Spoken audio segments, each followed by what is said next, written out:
Hello and welcome to everyone. इस session में आप जानेंगे difference among pandemic, endemic, epidemic and outbreak में।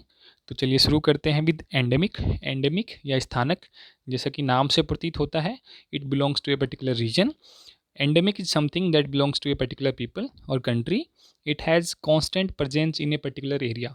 ठीक है, तो एंडेमिक वो चीज़ है जो बिलोंग करती है एक पर्टिकुलर कंट्री से, पर्टिकुलर रीजन से। उस पर्टिकुलर कंट्री में एंडेमिक जो है उनकी कांस्टेंट प्रेजेंस रहती है। ठीक है, कांस्टेंट मतलब निरंतर उपलब्धता रहती है उस पर्टिकुलर चीज़ की। जैसे एग्जांपल के तौर पे देखें तो malaria is endemic to African countries. आप लोग जानते होंगे कि अफ्रीकन कंट्रीज़ में मलेरिया के कांस्टेंट जो है वो केसेस रहते हैं, निरंतर रहते हैं। तो उस स्थिति में उस पर्टिकुलर सिचुएशन को मलेरिया को जो है एंडेमिक कहा जाता है अफ्रीका का।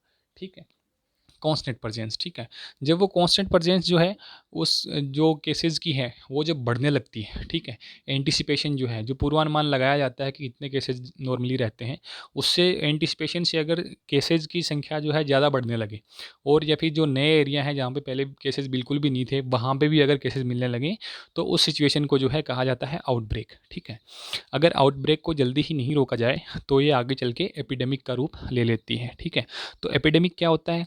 एपिडेमिक होता है एक डिजीज़ जब एक पर्टिकुलर एरिया या फिर जो रीजन है उसके बहुत ज़्यादा लोगों को अफेक्ट करने लगे। ठीक है, एक पर्टिकुलर सेक्शन ऑफ एरिया जो है उसके बहुत ज़्यादा लोग जब अफेक्ट होने लगे एक पर्टिकुलर डिजीज़ से, तो उस पर्टिकुलर डिजीज़ को उस कंडीशन, उस सिचुएशन में एपिडेमिक कहा जाता है। जैसे कि स्टार्टिंग में अगर बात करें कोविड-19 की, तो इनिशिएट हुआ था, शुरू कहाँ से हुआ था? वुहान से। ठीक है, चाइना के वुहान से।